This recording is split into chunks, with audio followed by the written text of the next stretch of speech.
নমস্কাৰ মই ইছমাইল আৰু আপোনালোকৰ মাজত আজিৰ দিনটোৰ কেইবাটাও গুৰুত্বপূৰ্ণ খবৰৰ কথা আলোচনা কৰিম। গতিকে ভিডিঅ'টো সম্পূৰ্ণকৈ চাই থাকিব আৰু যদি প্ৰথমবাৰ আপুনি এই চেনেলটোত আহিছে চেনেলটো সাবস্ক্ৰাইব কৰাৰ লগতে ভিডিঅ'টো লাইক কৰিব। আহক আমি আজিৰ খবৰকেইটা জানিম। নমস্কাৰ, এই মুহূৰ্তৰ এটা গুৰুত্বপূৰ্ণ খবৰ। দুৰ্গা পূজা সন্দৰ্ভত মহানগৰ প্ৰশাসনৰ নতুন নিৰ্দেশনা আৰু নতুন নীতি নিৰ্দেশনা প্ৰদান কৰিছে দুৰ্গা পূজা সন্দৰ্ভত মহানগৰ আৰক্ষীয়ে। আৰু এইবাৰ পূৰ্বৰ দৰে পাতিব নোৱাৰিব দুৰ্গা পূজা। পূজা পাতিবলৈ ল'ব লাগিব প্ৰশাসনৰ অনুমতি। স্থানীয় থানাৰ অচিৰ জৰিয়তে ল'ব লাগিব আৰক্ষী আয়ুক্তৰ অনুমতি। পূজাৰ বাবে অস্থায়ী পেণ্ডেল নিৰ্মাণ কৰিব পাৰিব কমিটিয়ে। মূল পথৰ ওপৰত কোনেও বনাব নোৱাৰিব পেণ্ডেল আৰু লগতে 1 মিটাৰৰ দূৰত্ব বজাই ৰাখিব লাগিব পেণ্ডেলৰ ভিতৰত। একে সময়তে পেণ্ডেলত 30 জনকৈ অধিক লোক প্ৰৱেশ কৰিব নোৱাৰিব। এটা গুৰুত্বপূৰ্ণ নিৰ্দেশ প্ৰদান কৰিছে প্ৰশাসনৰ ফালৰ পৰা। আৰু আন এটা গুৰুত্বপূৰ্ণ খবৰ হৈছে আধাৰ কাৰ্ডৰ ওপৰত এটা কেলেংকাৰী। আধাৰ কাৰ্ডৰ নামত ধন সংগ্ৰহ কৰা দুষ্ট চক্ৰৰ বিৰুদ্ধে এইবাৰ বৰপেটা জিলা প্ৰশাসনৰ লগতে নগাঁও জিলা প্ৰশাসনৰ এটা গুৰুত্বপূৰ্ণ ৰাইডাৰ। আধাৰৰ নামত ধন সংগ্ৰহ কৰা দুষ্ট চক্ৰৰ বিৰুদ্ধে বৰপেটা জিলা প্ৰশাসনৰ লগতে নগাঁও জিলা প্ৰশাসনৰ এটা গুৰুত্বপূৰ্ণ কথা উল্লেখ কৰিছে। আৰু এইবাৰ আধাৰৰ নামত ধন সংগ্ৰহ কৰিলেও জনাওক আপুনি প্ৰশাসনক। আৰু বৰপেটা জিলা প্ৰশাসনে মুকলি কৰিছে হোৱাটছআপ নম্বৰ আৰু দুষ্ট চক্ৰৰ নাম সহ ফটো লৈ প্ৰেৰণ কৰক প্ৰশাসনৰ নম্বৰলৈ। আৰু এইটো বৰপেটা জিলাৰ বাবে 8638273482 অথবা 7002303387 নম্বৰ মুকলি কৰিছে। এইটো বৰপেটা জিলাৰ বাবে। আৰু নগাঁও জিলাৰ বাবে কি কৰিছে আপোনালোকক দেখুৱাই আছো।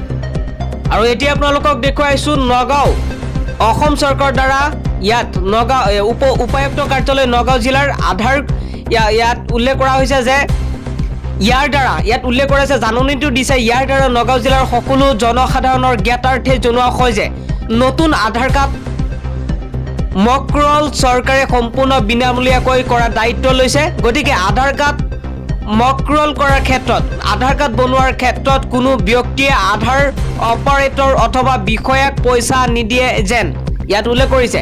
যদি কোনো আধাৰ অপাৰেটৰে পইচা বিচাৰে তেখেতৰ নাম আৰু ফটো সহ 7002326355 উক্ত ফোন নম্বৰত হোৱাটছআপ কৰি জনাবলৈ অনুৰোধ জনোৱা হ'ল। মনত ৰাখিব জাননীত উল্লেখ কৰা আছে যে নতুন আধাৰ কাৰ্ড বনোৱাটো সম্পূৰ্ণ বিনামূলীয়া কৰিছে চৰকাৰৰ ফালৰ পৰা। তাৰ বাবে জনসাধাৰণে উৎকোচ দিয়াৰ কোনো ধৰণৰ প্ৰয়োজন নাই। আৰু এনেধৰণে উল্লেখ কৰিছে নগাঁও উপায়ুক্তই। আৰু নগাঁও উপায়ুক্তই এই কথা উল্লেখ কৰিছে।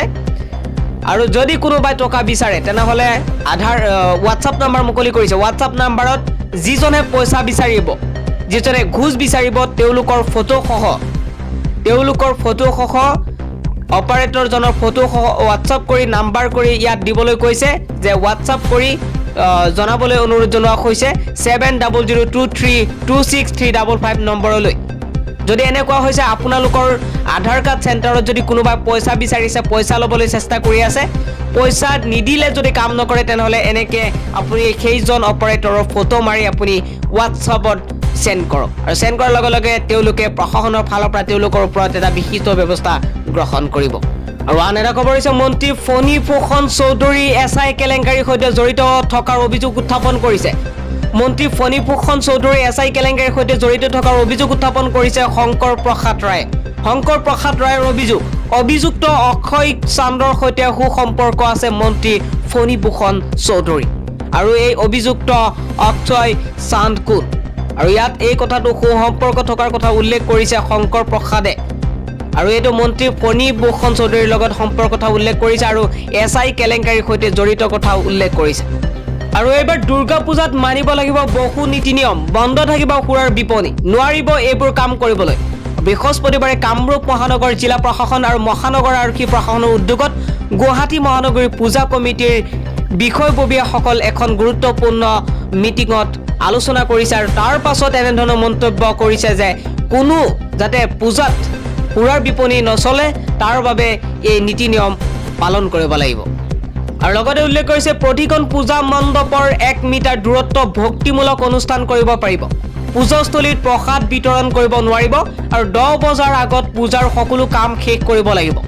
মেলা সাংস্কৃতিক অনুষ্ঠান অনুষ্ঠিত কৰিব নোৱাৰিব বুলি উল্লেখ কৰিছে। পূজাৰ কেইদিন বাইকত দুজন ব্যক্তি একেলগে উঠিব নোৱাৰিব। হোষ্টেল ৰেষ্টুৰেণ্টসমূহ 9 বজাৰ ভিতৰত বন্ধ কৰিব লাগিব বুলি এনেধৰণৰ মন্তব্য প্ৰকাশ কৰিছে আৰু নতুন নিয়ম জাৰি কৰা হৈছে।